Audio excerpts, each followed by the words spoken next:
I wasn't born last night.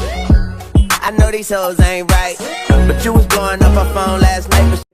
What's up mga kawaray? A day in AC, nandito ako sa SM Clark para mag-abang ng Genesis bus papuntang NAIA Airport. Itong mga tao na nandito na nag-aantay, papuntayan sila ng NAIA Airport. Kasi mabuti na lang sinabihan ako ng kaibigan ko na dito ako mag-abang. Kasi ganun ginagawa niya pag umuwi siya ng probinsya. Sumasakay siya ng Genesis bus papuntang airport. Madali lang. Dati kasi hindi ko pa alam yan dito na may bus na pala. Pumupunta pa ako ng Dauto Cubao din Cubao to the airport. Kaya malayo. Sayang yung pamasahe. Ito, one trip lang.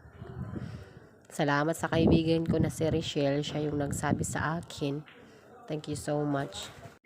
May online booking din sila. Kaso yung ginawa ko, nag-walk-in lang ako para mabuti. Para ma-make sure ko na ganito makakasakay ako sa November 5 kasi pauwi nga ako ng Samar.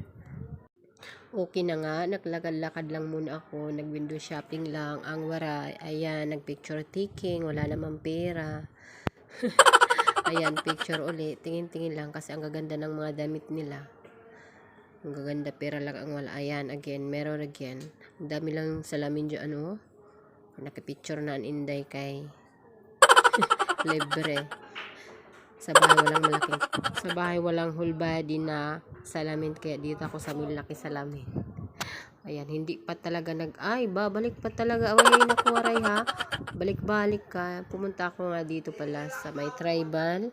Tumingin lang ako ng t-shirt na mura kung meron. Nakabili ako. Pasalubong. Isa, dalawa lang. Okay na.